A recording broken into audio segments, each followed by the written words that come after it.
Valentine ଡେରେ ମାଙ୍କ କୋଳରେ ମୁଣ୍ଡ ରଖି କାନ୍ଦୁଛନ୍ତି ବର୍ଷା ପ୍ରିୟଦର୍ଶିନୀ। କାନ୍ଦି କାନ୍ଦି କହୁଛନ୍ତି, ମା ସମୟ ସବୁ କିଛି ବଦଳାଇ ଦେଲା। ସମୟ ମୋ ସହିତ ଏମିତି ଖେଳ ଖେଳିଲା, ମୁଁ ଏବେ ଏକା ହୋଇଯାଇଛି।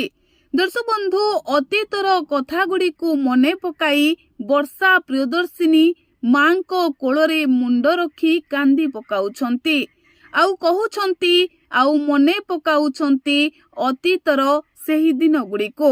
ଯେତେବେଳେ ଭ୍ୟାଲେଣ୍ଟାଇନ୍ ଡେ ଆସୁଥିଲା, ଅନୁଭବ ମହାନ୍ତି ବର୍ଷାଙ୍କୁ ବହୁତ ଅଧିକ ସ୍ପେଶାଲ ଫିଲ୍ କରାଉଥିଲେ। ଭ୍ୟାଲେଣ୍ଟାଇନ୍ ଡେରେ ବର୍ଷା ଅନୁଭବ ଏହି ଦିନଟିକୁ ବହୁ ଧୁମଧାମର ସହିତ ପାଳନ କରୁଥିଲେ।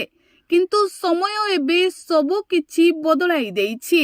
ବର୍ଷା ଆଉ ଅନୁଭବ ଦୁହେଁ ଅଲଗା ହୋଇଯାଇଥିବା ବେଳେ ଦୁହିଁଙ୍କ ରାସ୍ତା ଅଲଗା ଅଲଗା ହୋଇଯାଇଛି।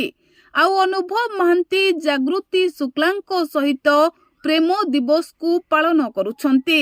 ହେଲେ ଏପଟେ କିନ୍ତୁ ବର୍ଷା ପ୍ରିୟଦର୍ଶିନୀ ଏକା ହୋଇଯାଇଛନ୍ତି।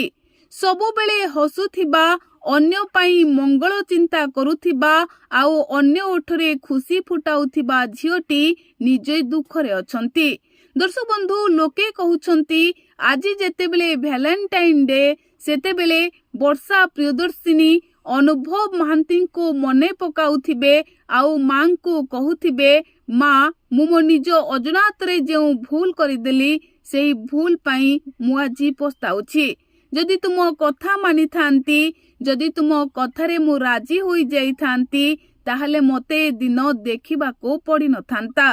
ଦର୍ଶକ ବନ୍ଧୁ, ଲୋକେ ବର୍ଷାଙ୍କୁ ଏତେ ଭଲ ପାଆନ୍ତି, ଯେତେବେଳେ ଏହିଭଳି କିଛି କିଛି ଭଲ ଦିନ ଆସେ, ଏଭଳି କିଛି ଚର୍ଚ୍ଚା କରନ୍ତି।